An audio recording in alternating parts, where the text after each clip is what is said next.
নমস্কার বন্ধুরা, welcome to দীপালিকাস live.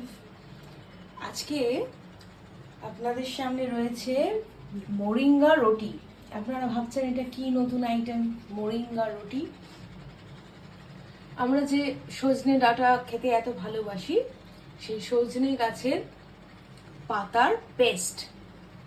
এটা চাইলে সজনে গাছের পাতা জলে একটু ভাপিয়ে নিয়ে সেটার জল ফেলে দিয়ে হাত দিয়ে চটকে নিয়েও আটার সাথে মেখে এইভাবে রুটির আকারে বেলে সেটা সেঁকে নেওয়া যেতে পারে।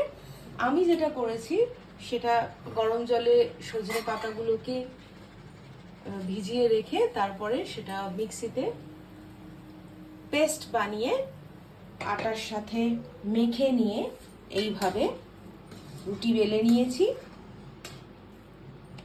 এবং এটা খুবই স্বাস্থ্যকর। হিমোগ্লোবিন কম থাকলে হিমোগ্লোবিন লেভেল ইনক্রিজ করার জন্য এটা খাওয়া যেতে পারে। এটা খুবই স্বাস্থ্যকর। আর আজকে যেহেতু উইকেন্ড, সেজন্য উইকেন্ড স্পেশাল রান্না, অন্যদিন তো সময় থাকে না, তো উইকেন্ড স্পেশাল রান্না এটা আজকে বাড়ির সবার জন্য আমি বানিয়েছি। তো আপনারাও এইভাবে ট্রাই করতে পারেন।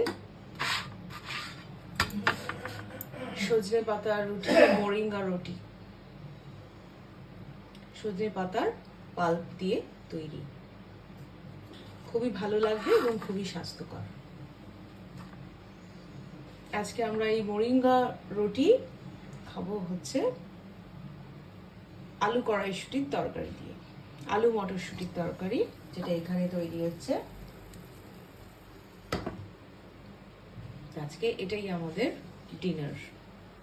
আপনারা কি ধরনের নতুন ডিশ ট্রাই করছেন আমাকে অবশ্যই কমেন্ট করে জানাবেন। ভালো লাগলে চ্যানেলটিকে সাবস্ক্রাইব করবেন। অসংখ্য ধন্যবাদ।